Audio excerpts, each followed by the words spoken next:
ஓம் சாந்தி. அவ்யக்த முரளி 16/1/1982. அவ்யக்த பாப்தாதா, மதுபன்.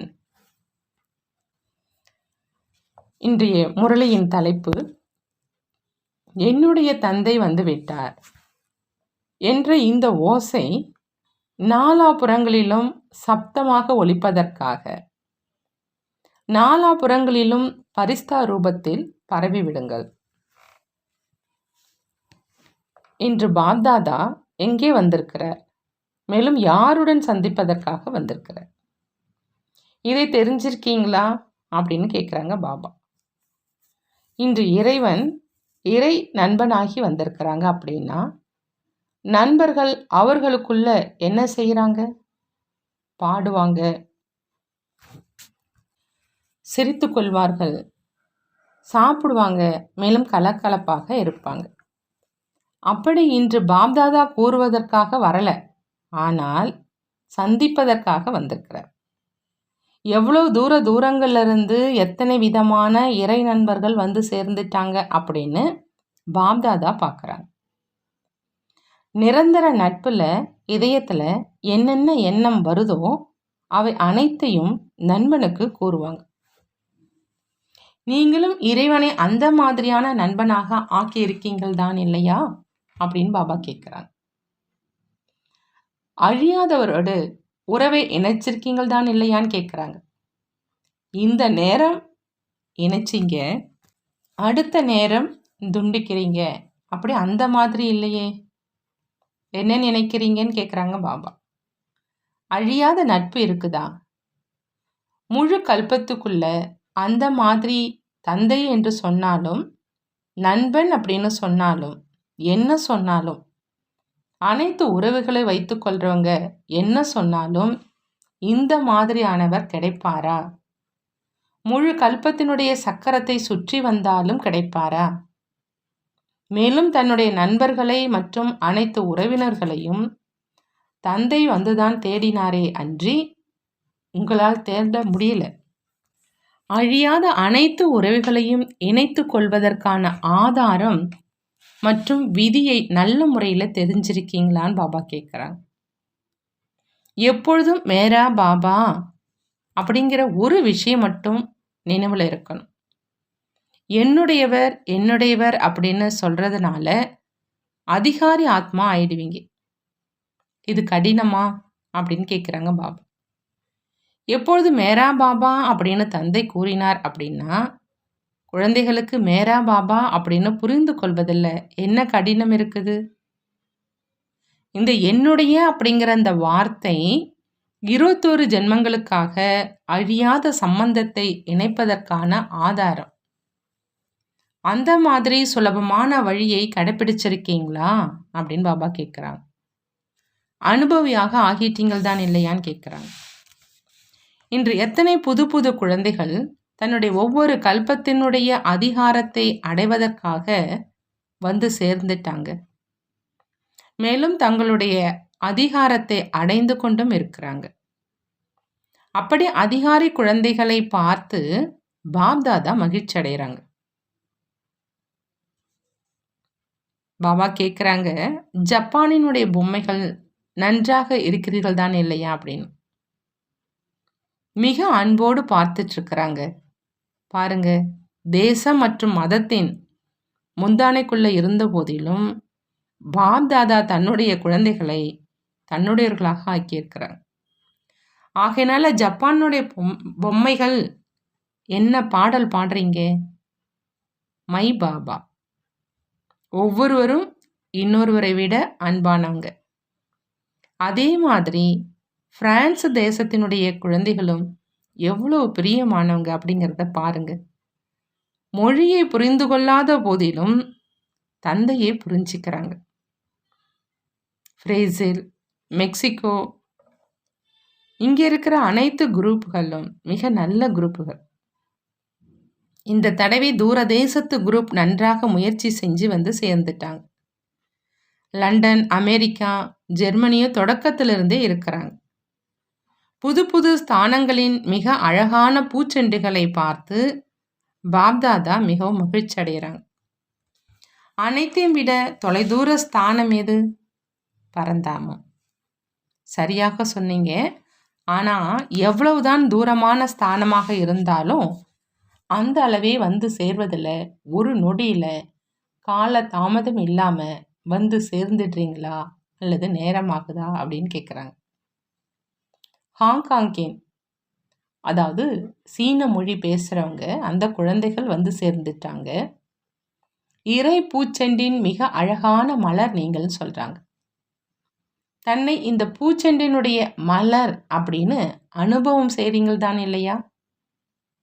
நல்லது. ஒவ்வொரு தேசத்தினுடைய அவரவர்களுடைய பெயரால அனைவருடைய பெயரையும் பாப்தாதா சொல்ல மாட்டாங்க இல்லையா?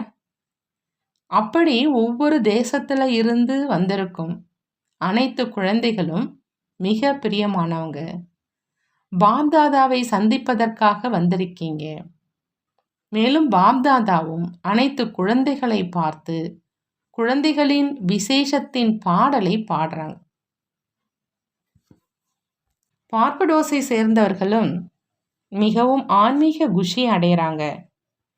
ட்ரினிடாடின் மாதர்களோ மிக நல்லவங்க. அவங்க மிகவும் போதையில் சுற்றுபவர்களாகவும் குஷியில் ஆடுபவர்களாகவும் தென்படுறாங்க. மொரிசியஸினுடைய குமாரிகள் அடங்கிய பாட்டியும் மிக நல்லது. ஒவ்வொரு குமாரியும் 100 பிராமணர்களை விட உத்தமமானவங்க.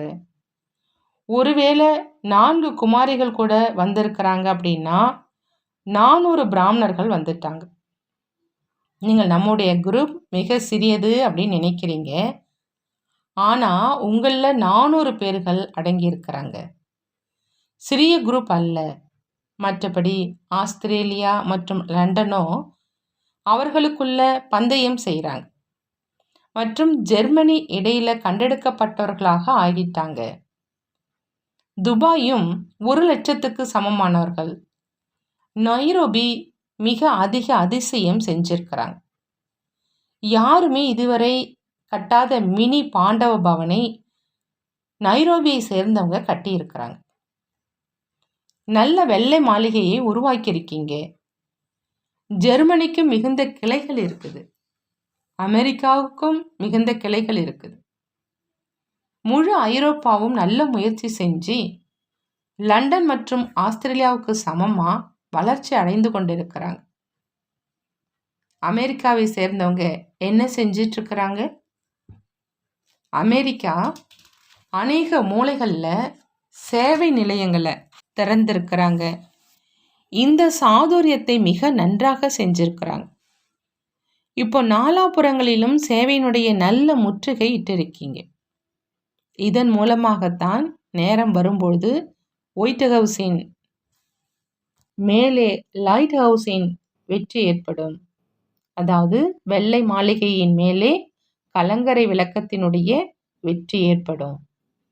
ஏன் அப்படின்னா விநாச ஜுவாலையும் அமெரிக்காவிலிருந்து உருவாகும் அப்படின்னா ஸ்தாபனையினுடைய விசேஷ காரியத்திலும் அமெரிக்காவினுடைய பாண்டவ அரசாங்கம் அப்படின்னு சொன்னாலும் பாண்டவ சேனைன்னு சொன்னாலும் அவங்க தான் பொறுப்பாளர் ஆவாங்க. அந்த மாதிரி தயாராக இருக்கீங்கள் தான் இல்லையா அப்படின்னு பாபா கேட்குறாங்க. அங்கே இருக்கிறவங்கெல்லாம் ஆம் அப்படின்னு சொல்கிறாங்க. கட்டளை பிறக்கலாமா அப்படின்னு பாபா கேட்குறாங்க. ஜப்பானை சேர்ந்த பொம்மைகள் என்ன செய்வாங்க? அனைத்தையும் விட பெரிய அனைத்தையும் விட அழகான பூச்செண்டை பாப்தாதாவுக்கு அளிப்பீர்கள் தான் இல்லையா? ஜெர்மனி என்ன செய்யும்? ஜெர்மனி கண் இல்லாதவர்களுக்கும் கண் கிடைக்கும் அளவுக்கு அந்த மாதிரி ஆத்மீக குண்டு மற்றும் அமைதியினுடைய சக்தியின் குண்டுகள் மூலமாக ஒளியை பரப்புவாங்க. துபாயை சேர்ந்தவங்க என்ன செய்வீங்க? அங்கே மறந்திருக்கும் பிராமணர்கள் தன்னுடைய சிறப்புகளை அவசியம் காண்பிப்பாங்க. மற்ற மதத்தை சேர்ந்தவர்களாக இருந்தாலும் பிராமண ஆத்மாக்கள் மறைந்திருக்க முடியாது. ஆகையினால அவங்களும் பெரிய குரூப்பை உருவாக்கி வருவாங்க. உள்ளுக்குள்ளேயே தயாராகி கொண்டிருக்கிறாங்க. வெளியில் வந்துடுவாங்க. இந்த தூர தேசத்தை சேர்ந்தவங்க, அதாவது பிரேசில் மற்றும் மெக்சிகோவை சேர்ந்தவங்க. குழந்தைகளே, என்ன யோசிச்சிட்டு இருக்கீங்க? தூரத்துல இருந்தே அந்த மாதிரி வலுவான யோசையை பரப்புங்க. தூரத்துல இருந்தே அந்த மாதிரி வலுவான யோசையை பரப்புவாங்க. அது தூரத்திலிருந்தே நேரா பாரதத்தினுடைய கும்பகர்ணர்கள் வரை வந்து சேர்ந்துடும். கயானாவோ அமெரிக்காவின் அஸ்திவாரம். கயானா என்ன செஞ்சதோ அதை இதுவரையிலும் வேறு யாரும் செய்யலை. விஐபிகளாக இருந்தாலும் கயானாவினுடைய ஆத்மாக்கள் கிட்ட இந்த விசேஷம் இருந்தது. முழுமையான வாரிசு தரம் உள்ளவர்களாக இருக்கிறாங்க அப்படின்னு ஏற்கனவே சொல்லியிருந்தோம் இல்லையா? கனடாவிலிருந்தும் திருமூர்த்தி வந்திருக்கிறாங்க. திருமூர்த்தியில தான் முழு உலகமும் அடங்கி இருக்குது. கனடா இப்பொழுது குப்தமாக பிரத்யட்சத்தினுடைய பந்தயத்தில் முன்னேறி செல்லும், நல்ல நம்பரை பெறும் அப்படிங்கிறாங்க பாபா. மலேசியாவும் நன்றாக உழைச்சிருக்கிறாங்க. நான் தனியாக வந்திருக்கிறேன் அப்படி நினைக்காதீங்க. ஆனால் உங்களுக்குள்ள அனைத்து ஆத்மாக்களும் நிரம்பி இருக்கிறாங்க. பாப்தாதா ஒருவரை பார்த்து கொண்டிருக்கல, ஆனால் உங்களில் நிரம்பியிருக்கும் நெருக்கமான மற்றும் அன்பான ஆத்மாக்களினுடைய காட்சியை தூரத்திலிருந்தே பார்த்துட்ருக்குறோம். அந்த ஆத்மாக்களினுடைய ஓசை உங்களுக்கும் வந்துட்டுருக்குதான் இல்லையான்னு கேட்குறாங்க. நியூசிலாந்தினுடைய பொறுப்பாளராக ஆகியிருக்கும் ஆத்மாக்கள் சக்திசாலியானவங்க. ஆகையினால பாப்தாதாவினுடைய மலர் தோட்டம் எப்பொழுதும் மலர்ந்திருக்கும். இடம் சிறியதுதான், ஆனால் சேவை பெரியதுன்னு சொல்கிறாங்க பாபா. ஆஸ்திரேலியா மற்றும் லண்டனுடைய கிளைகளும் அதிகம் இருக்குது. போலந்திலும் வளர்ச்சி ஏற்பட்டுடும். எரிந்திருக்கும் ஒரு தீபம் மூலமாக தீபாவளி ஆகிடும். இப்பொழுதோ பாருங்க, உங்கள் ஒவ்வொருவனுடைய பெயரை சொல்கிறோம். அடுத்த வருடம் வருவீங்க அப்படின்னா ஒவ்வொருவனுடைய பெயரை கூறுவதற்கே கஷ்டமாகும். அந்த அளவுக்கு வளர்ச்சியை செய்யுங்க. இப்போ எப்படி மசூதிகளின் மேல் கிறிஸ்தவ தேவாலயங்களின் மீது ஏறி அவரவர்களுடைய பாடலை பாடுறாங்க. மசூதிகளில் அல்லாவினுடைய பெயர் கூறி கத்துவாங்க. தேவாலயங்களில் கடவுளினுடைய பெயரை சொல்லுவாங்க. கோயில்களில் வாங்க வாங்க அப்படின்னு சொல்லுவாங்க. ஆனால் இப்போ அந்த மாதிரி நேரமும் வரும். அதில் அனைத்து கோயில்கள், மசூதிகள்,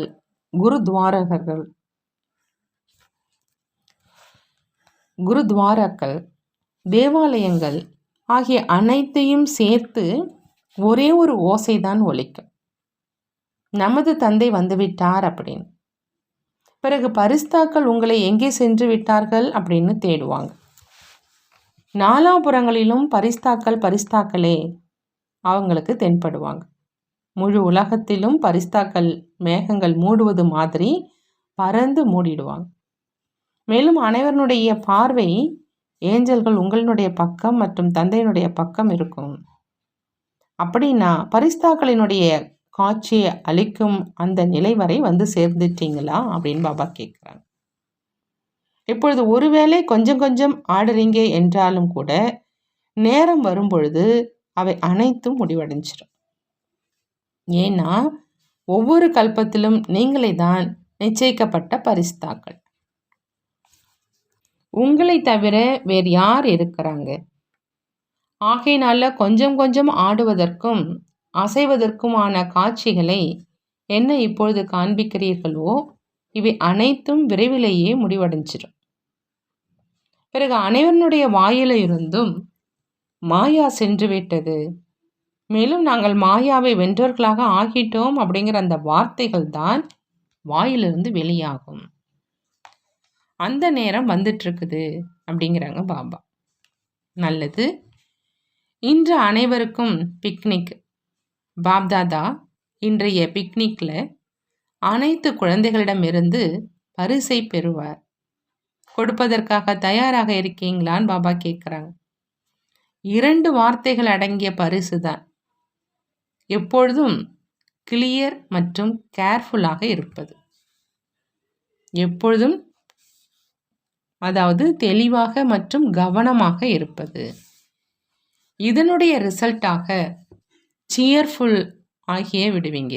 அதாவது மலர்ந்த முகமாக உடையவங்களாக ஆயிடுவீங்க.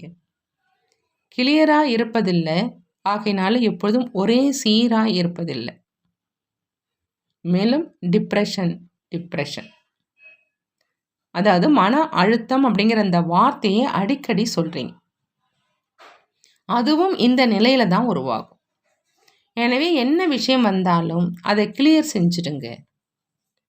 அது பாப்தாதா மூலமாகவும் தன் மூலமாகவும் அல்லது பொறுப்பாளர் ஆகியிருக்கும் ஆத்மாக்கள் மூலமாகவும் இருக்கலாம். ஆனால் அவற்றை மனதில் வச்சிக்காதீங்க, அகற்றிடுங்க. ஏன் என்ன என்பதில் செல்லாதீங்க. ஆனால் நீங்கள் 2 வார்த்தைகளினுடைய பரிசை கொடுங்க. மேலும் பாப்தாதாவிடமிருந்து திருமூர்த்தி புள்ளியின் பரிசை பெற்றுக்குங்க. பரிசை தொலைச்சிடாதீங்க. பரிசை புத்தி அப்படிங்கிற இரும்பு பெட்டியில் எப்பொழுதும் பாதுகாப்பாக வைங்க. கொடுப்பதற்கும் பெறுவதற்கும் சம்மதமா அப்படின்னு பாபா கேட்குறாங்க. நல்லது. எப்பொழுதாவது ஏதாவது நடக்குது அப்படின்னா திலகம் இட்டுக்குங்க. பிறகு எப்பொழுதும் பாதுகாப்பாக இருப்பீங்க. திலகம் இட தெரியும் தான் இல்லையான்னு கேட்குறாங்க. சான் பிரான்சிஸ்கோ குரூப்போடு அவ்யக்த பாப்தாதா சந்திக்கிறாங்க. அனைத்து பிரம்மகுமார் மற்றும் குமாரிகளுடைய விசேஷ கடமை எது? பிரம்ம பாபாவினுடைய விசேஷ காரியமாக என்ன இருந்தது? புது உலக ஸ்தாபனை தான் பிரம்மாவின் காரியமாக இருந்தது. ஆகையினால பிரம்மகுமார் மற்றும் குமாரிகளினுடைய விசேஷமான காரியமாக என்ன ஆச்சு? ஸ்தாபனுடைய காரியத்தில் சகயோகியாக இருப்பது. எனவே எப்படி அமெரிக்காவில் விநாசம் செய்பவர்களுடைய விநாசத்தின் வேகம் அதிகரித்து கொண்டே இருக்குது, அதே மாதிரி ஸ்தாபனைக்கு பொறுப்பாளரான குழந்தைகளுடைய வேகமும் தீவிரமாக இருக்குதான்னு பாபா கேட்குறாங்க. அவங்களும் மிக அதிக வேகத்துடன் விநாசம் செய்வதற்காக தயாராக இருக்கிறாங்க. அதே மாதிரி நீங்கள் அனைவரும் ஸ்தாபனினுடைய காரியத்தில் இவ்வளோ எவரடியாக அதிக வேகத்தில் சென்று கொண்டிருக்கீங்களா அப்படின்னு கேட்குறாங்க. அவர்களுடைய வேகம் அதிகமா அல்லது உங்களுடைய வேகமான்னு கேட்குறாங்க. அவங்க 15 வினாடிகளில் விநாசம் செய்வதற்காக தயாராக இருக்கிறாங்க. மேலும் நீங்கள் 1 வினாடியில் தயாரா அப்படின்னு கேட்குறாங்க. என்ன வேகமாக இருக்குது? ஒரு நொடியில் ஸ்தாபனுடைய காரியம் என்றால் ஒரு நொடியில் திருஷ்டி கொடுத்தீங்க மற்றும் உலகம் உருவாகிவிட்டது. அப்படி அந்த மாதிரி வேகம் இருக்குதா அப்படின்னு பாபா கேட்குறாங்க. ஒரு நொடியில் ஸ்தாபனையின் காரியம் அப்படின்னா பாபா என்ன சொல்கிறாங்க? ஒரு நொடியில் திருஷ்டி கொடுத்தீங்க மற்றும் உலகம் உருவாயிடுச்சு. அந்த மாதிரி வேகம் இருக்குதான்னு கேட்குறாங்க. ஆகினால ஸ்தாபனைக்கு பொறுப்பாளராக இருக்கும் ஆத்மாக்களுக்கு நம்முடைய வேகம் விநாசம் செய்பவர்களுடைய வேகத்தை விட அதிகமாக இருக்கணும் என்று எப்பொழுதும் நினைவில் வச்சுக்கணும். ஏன்னா பழைய உலகத்தின் விநாசத்தினுடைய தொடர்பு புது உலகத்தினுடைய ஸ்தாபனையுடன் இருக்குது. முதல்ல ஸ்தாபனை ஆகணுமா அல்லது விநாசமான்னு பாபா கேட்குறாங்க. ஸ்தாபனையினுடைய வேகத்தை அதிகப்படுத்துவதற்கான விசேஷ ஆதாரம் எப்பொழுதும் தன்னை சக்திசாலியான நிலையில் வையுங்க. ஞானம் நிறைந்ததன் கூடவே சக்தி நிறைந்த நிலையில் வையுங்க. ஞானம் நிறைந்ததன் கூடவே சக்தி நிறைந்த நிலையும் இணைந்திருக்குது அப்படின்னா தான் ஸ்தாபனையுடைய காரியம் அதிவேகத்தில் நடக்கும். அப்படின்னா அதிவேகத்துக்கான ஃபவுண்டேஷன் எங்கிருந்து ஏற்படும்? அமெரிக்காவில் இருந்தா? அமெரிக்காவிலும் அநேக சேவை நிலையங்கள் இருக்குது. ஆகினால நம்பர் 1ல் நாம் தான் செய்வோம் என்று அனைவரும் இந்த லட்சியத்தை வைக்கணும். ஆகையினால உங்களுடைய சேவை நிலையம் மூலமாக முதல்ல ஆத்மீக குண்டு செல்லும் இல்லையா? அதன் மூலம் என்ன ஆகும்? அனைவரும் தந்தையினுடைய அறிமுகத்தை தெரிஞ்சுப்பாங்க. எப்படி அந்த குண்டு மூலம் விநாசம் ஏற்படுதுதான் இல்லையா? அந்த ஆத்மீக குண்டு மூலம் இந்த ஆத்மீக குண்டு மூலம் இருளினுடைய விநாசம் ஆயிடும். ஆகினால இந்த குண்டை வீசுவதற்கான முறை எது? அந்த அரசாங்கமும் இந்த மாதிரி ஒத்திகை நடக்கும் அப்படிங்கிற தேதியை அறிவிக்கிறாங்க இல்லையா? உங்களுடைய ஒத்திகைக்கான நாள் எப்பொழுது இருக்கும்? நல்லது. பாபா வரதானம் கொடுக்குறாங்க. பாக்கியத்தை உருவாக்கும் தந்தை மூலமா கிடைத்திருக்கக்கூடிய பாக்கியத்தை அனைவருக்கும் வழங்கும் மற்றும் அதிகரிக்கும் அதிர்ஷ்டம் நிறைந்தவங்க ஆகுக. அதிர்ஷ்டம் நிறைந்தவர்களாக ஆகணும் அப்படின்னா பாபா சொல்றாங்க, பாக்கியத்தை உருவாக்கக்கூடிய தந்தை மூலமா கிடைச்சிருக்கக்கூடிய பாக்கியத்தை அனைவருக்கும் வழங்கணும் மற்றும் அதிகரிக்கணும். பாக்கியத்தை உருவாக்கும் தந்தை தன்னுடையவராக ஆக்கிட்டார் அப்படிங்கிற இதுதான் அனைத்தையும் விட மிகப்பெரிய அதிர்ஷ்டம். உலகத்தில் இருக்கிறவங்களோ பகவானுடைய ஒரு நொடியினுடைய காட்சி கிடைக்கணும் அப்படின்னு துடிச்சிட்டு இருக்கிறாங்க. ஆனால் நீங்கள் எப்பொழுதும் அவருடைய கண்களில் நிரம்பி இருக்கீங்க. இதைத்தான் அதிர்ஷ்டம் அப்படின்னு சொல்றது. பாக்கியம் அப்படிங்கிறது உங்களுடைய ஆஸ்தி. முழு கல்பத்திலும் இந்த மாதிரியான பாக்கியம் இப்போதான் கிடைக்குது. ஆகினால பாக்கியத்தை அதிகரித்து கொண்டே இருங்க. அதிகரிப்பதற்கான வழி அனைவருக்கும் கொடுப்பது. எந்த அளவு மற்றவங்களுக்கு கொடுப்பீங்களோ, அதாவது பாக்கியவானாக மற்றவங்களை ஆக்குவீங்களோ, அந்த அளவு பாக்கியம் அதிகரித்து கொண்டே இருக்கும் அப்படிங்கிறாங்க பாபா. பாக்கியத்தை அதிகரிப்பதற்கான வழி பாபா சொல்றாங்க அனைவருக்கும் கொடுப்பது அப்படின்னு. எந்த அளவு மற்றவங்களுக்கு கொடுக்குறீங்களோ, அதாவது பாக்கியவானாக மற்றவங்கள ஆக்குறீங்களோ, அந்த அளவு பாக்கியம் உங்களுக்கு அதிகரிச்சுட்டே இருக்கும்னு சொல்றாங்க. ஸ்லோகன்: தடையற்ற மற்றும் ஒரே சீரான நிலையினுடைய அனுபவம் செய்யணும் அப்படின்னா ஒருமுகப்பட்ட நிலையினுடைய பயிற்சியை அதிகரிங்க. ஒருமுகப்பட்ட நிலையினுடைய பயிற்சியை அதிகரிச்சா தடையற்ற மற்றும் ஒரே சீரான நிலையினுடைய அனுபவம் செய்யலாம். நல்லது. ஓம் சாந்தி. நன்றி பாபா. நன்றி.